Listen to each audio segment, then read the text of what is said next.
So 8ನೇ ತಾರೀಕು ಅಥವಾ number 8ಕ್ಕೆ ಸಂಬಂಧಪಟ್ಟಿದ್ದ ಜನಗಳ ವ್ಯಕ್ತಿತ್ವ ಅಥವಾ ಗುಣಲಕ್ಷಣಗಳು ಯಾವ ರೀತಿ ಇರುತ್ತೆ ಅದ್ರ ಬಗ್ಗೆ ನೋಡೋಣ. 8 ಅಂತ ಹೇಳಿದ್ರೆ ನಾವು ಶನಿ ಅಂದರೆ ಏನು, ಕಷ್ಟ ಕೊಡುವಂಥ ಒಂದು ಗ್ರಹ ಅಂತಲೇ ನಾವು ಕರಿತೀವಿ. ಆ್ಯಕ್ಚುಲಿ ಕಷ್ಟ ಕೊಡುವಂಥ ಗ್ರಹ ಅಲ್ಲ, ಅದು ನಾವು ಏನು ಮಾಡಿರ್ತೀವಿ ಆ ಕರ್ಮಗಳಿಗೆ ಅನುಸಾರವಾಗಿ ಫಲ ಕೊಡುವಂಥ ಗ್ರಹ ಅಂತ ನಾವು ಅರ್ಥ ಮಾಡ್ಕೋಬೇಕು. ನೀವು ಒಳ್ಳೇದು ಮಾಡಿದರೆ ನಿಮಗೆ ಒಳ್ಳೆ ಫಲ ಕೊಡ್ತಾನೆ. ಡೆಫಿನೆಟಾಗಿ ನೀವೇನಾದರೂ ಓಕೆ, ಸೊ ತಪ್ಪು ಮಾಡಿದರೆ ಬೇರೆಯವ್ರಿಗೆ ತೊಂದರೆ ಕೊಟ್ಟಿದ್ರೆ ಶಿಕ್ಷೆ ಗ್ಯಾರಂಟಿ ಕೊಡುವಂಥ ಗ್ರಹ ಶನಿ. ಸೊ ಶನಿ ನಿಮ್ಮ ಅಧಿಪತಿ ಆಗಿರೋದ್ರಿಂದ, ನಿಮ್ಮ ರೂಲಿಂಗ್ ಪ್ಲಾನೆಟ್ ಆಗಿರೋದ್ರಿಂದ ನೀವು ಜೀವನದಲ್ಲಿ ಆದಷ್ಟು ಒಳ್ಳೆ ದಾರಿಲಿ ನಡಿಬೇಕು, ಬೇರೆಯವ್ರಿಗೆ ತೊಂದರೆ ಕೊಡಬಾರ್ದು.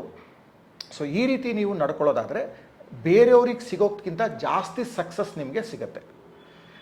ನಿಮ್ಗೆ ಗೊತ್ತಿದೆಯೋ ಇಲ್ವೋ, ಯಾರಿಗೆ ಬ್ಲೂ ಸಫೈರ್ ಸೂಟ್ ಆಗುತ್ತೆ, ನೀಲ ಸೂಟ್ ಆಗುತ್ತೆ, ಅವ್ರು ರಾತ್ರೋರಾತ್ರಿ ರಾಜರಾಗ್ಬಿಡ್ತಾರೆ. ಸೊ ನಮ್ಮ ಫಿಲಮ್ ಇಂಡಸ್ಟ್ರಿಲಿನೇ ಒಂದು ಇಬ್ಬರಿದ್ದಾರೆ ಕನ್ನಡದಲ್ಲೇ. ಫಾರ್ ಎಕ್ಸಾಂಪಲ್ ಅಮಿತಾಬ್ ಬಚ್ಚನ್ನು, ಕನ್ನಡದಲ್ಲಿ ಗಣೇಶು, ಇವರೆಲ್ಲ ನೀಲ ಹಾಕ್ಕೊಂಡ್ಮೇಲೆ ರಾತ್ರೋರಾತ್ರಿ ಆ ಲೆವೆಲ್ ರೀಚ್ ಆಗಿದ್ದು. ಅಮಿತಾಬ್ ಬಚ್ಚನ್ ಇಡೀ ಜೀವನದಲ್ಲಿ ಕಷ್ಟಪಟ್ಟು ಒಂಥರ ಬ್ಯಾಂಕ್ ಟ್ರಪ್ಟ್ ಆದಾಗ ನೀಲ ಹಾಕ್ಕೊಂಡು ಮತ್ತೆ KBC ಸ್ಟಾರ್ಟ್ ಆಯಿತು. ಸೊ ಮುಂಗಾರು ಮಳೆ ರಿಲೀಸ್ ಆಗಿದ್ದು ಅಗೇನ್ ಸೇಮ್ ಅದೇ ಕೋಇನ್ಸಿಡೆಂಟ್ ಡೇಟಲ್ಲೇ ಬರುತ್ತೆ ಅದು. ಸೊ ತುಂಬ ಪವರ್ಫುಲ್ ನಂಬರು. ಬಟ್ ನೀವೇನಾದ್ರು ಬೇರೆಯವ್ರಿಗೆ ತೊಂದರೆ ಮಾಡಿದ್ರೆ ಅಥವಾ ಅಧರ್ಮ ಮಾಡಿದ್ರೆ ಅಥವಾ ಕೆಟ್ಟ ದಾರಿಯಲ್ಲಿ ನಡೆದ್ರೆ ನಿಮಗೆ ಶಿಕ್ಷೆನೂ ಜಾಸ್ತಿ ಸಿಗುತ್ತೆ. ಬಟ್ ಅವರಿಗೆ ಪವರ್ ಆಫ್ ಕಾಂಪ್ರಹೆನ್ಷನ್ನು ಅಂದರೆ ಅನಲೈಸ್ ಮಾಡುವಂಥ ಅನಾಲಿಸಿಸ್ ಪವರ್ ತುಂಬ ಸ್ಟ್ರಾಂಗ್ ಇರುತ್ತೆ. ಜಡ್ಜ್ಮೆಂಟಲ್ ಪವರು ತುಂಬ ಸ್ಟ್ರಾಂಗ್ ಇರುತ್ತೆ. ಒಂದೊಂದೇ ನೋಡ್ತಾ ಹೋಗೋಣ. 8ನೇ ತಾರೀಕು ಯಾರು ಹುಟ್ಟಿರ್ತಾರೆ, 8 ನೀವು ನೋಡಿ, 8ರಲ್ಲಿ 2 0 ಇದೆ, 2 ಪ್ರಪಂಚ ಇದೆ. ಅಂದರೆ ಮೆಟೀರಿಯಲ್ ಲೈಫು ಸ್ಪಿರಿಚುವಲ್ ಲೈಫು ಒಟ್ಟಿಗೆ ಇರುವಂಥದ್ದು.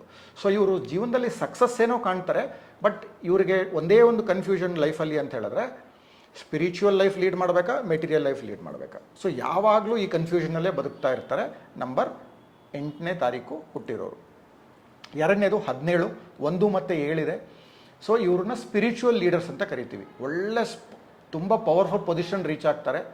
ಬಟ್ ಆ ಪವರ್ಫುಲ್ ಪೊಸಿಷನ್ನ ರೀಚ್ ಆದಮೇಲೆ ಆದಷ್ಟು ಬೇರೆಯವ್ರಿಗೆ ಒಳ್ಳೇದು ಮಾಡಬೇಕು, ಸೊಸೈಟಿಗೆ ಒಳ್ಳೇದು ಮಾಡಬೇಕು ಅಂಥೇಳಿ ಯೋಚನೆ ಮಾಡಿ ಜೀವನ ನಡೆಸುವಂಥ ತುಂಬ ಪವರ್ಫುಲ್ಲು ಮತ್ತು ತುಂಬ ಒಳ್ಳೆ ವ್ಯಕ್ತಿತ್ವ 17ನೇ ತಾರೀಕು ಹುಟ್ಟಿರೋರು. ಫಾರ್ ಎಕ್ಸಾಂಪಲ್ ಪುನೀತ್ ರಾಜ್ಕುಮಾರು, ನರೇಂದ್ರ ಮೋದಿ, ಇವರೆಲ್ಲ 17ನೇ ತಾರೀಕು ಹುಟ್ಟಿರೋರು.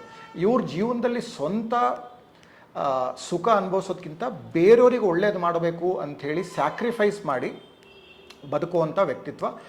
ಇವರು ಬದುಕಿದ್ದಕ್ಕಿಂತ ಇವರು ದೇಹ ಬಿಟ್ಟ ಮೇಲೆ, ಅಂದರೆ ಸತ್ತ ಮೇಲೆ ಇವ್ರು ಇನ್ನೂ ಜಾಸ್ತಿ ಪಾಪ್ಯುಲರ್ ಆಗ್ತಾರೆ. ಇವ್ರ ಲೆಗಸಿ ಅಂತ ಏನು ಕರಿತೀವಿ ಇಂಗ್ಲೀಷಲ್ಲಿ, ಅದು ಇನ್ನೂ ತುಂಬ ಪವರ್ಫುಲ್ ಆಗುತ್ತೆ. So they leave behind A very powerful legacy after death ಅಂತ ಕರಿಬೋದು. ಇನ್ನು 3ನೇದು 26ನೇ ತಾರೀಕು ಹುಟ್ಟಿರೋರು. 2 ಮತ್ತು 6 ಒಟ್ಟಿಗೆ ಬಂದಿದೆ. ಸೊ ಇದೊಂದು ನಂಬರಲ್ಲಿ ಮಾತ್ರ 2 ಮತ್ತು 6 ಒಟ್ಟಿಗೆ ಇರೋದು. ಸೊ 2 ಕ್ರಿಯೇಟಿವ್ ಪ್ಲಾನೆಟ್ ಆಗಿರೋದ್ರಿಂದ, ಅಂದರೆ 2, 3 ಮತ್ತು ಶುಕ್ರ 2 ಕ್ರಿಯೇಟಿವ್ ಪ್ಲಾನೆಟ್ ಆಗಿರೋದ್ರಿಂದ 26ನೇ ತಾರೀಕು ಹುಟ್ಟಿರೋದು ಎಕ್ಸ್ಟ್ರೀಮ್ ಕ್ರಿಯೇಟಿವಿಟಿ. ಡ್ಯಾನ್ಸ್ ಮಾಡೋದಾದರೆ ಎಕ್ಸ್ಟ್ರೀಮ್ಲಿ ಗುಡ್ ಡ್ಯಾನ್ಸರ್ಸ್ ಆಗ್ತಾರೆ. ಸಪೋಸ್ ಹಾಡು ಹೇಳೋದಾದರೆ they become very very good singers. Similarly ಬೇರೆ ಬೇರೆ ಆರ್ಟ್ ಫಾರ್ಮ್, ಅವ್ರು ಯಾವ ಆರ್ಟ್ ಫಾರ್ಮ್ ಟಚ್ ಮಾಡ್ತಾರೆ ಆ ಆರ್ಟ್ ಫಾರ್ಮಲ್ಲಿ they reach the best level possible. So ಇಂಥ ಒಂದು ವೆರಿ ಕ್ರಿಯೇಟಿವ್ ಎಕ್ಸ್ಪ್ರೆಷನ್ ಇರೋವಂಥ ನಂಬರು 26. ಬಟ್ ಇವ್ರಿಗೆ ಸ್ವಲ್ಪ ಹೆಲ್ತ್ ವಿಷಯದಲ್ಲಿ ತೊಂದರೆ ಆಗೋ ಚಾನ್ಸಸ್ ಇರುತ್ತೆ. ಹಾಗಾಗಿ ಸ್ವಲ್ಪ ಹೆಲ್ತ್ ವಿಷಯದಲ್ಲಿ ನೀವು ಕೇರ್ ತಗೋಬೇಕು. ಫುಲ್ ವಿಡಿಯೋಗಾಗಿ SP Focus ಯೂಟ್ಯೂಬ್ ಚಾನಲ್ನ ವಿಸಿಟ್ ಮಾಡಿ.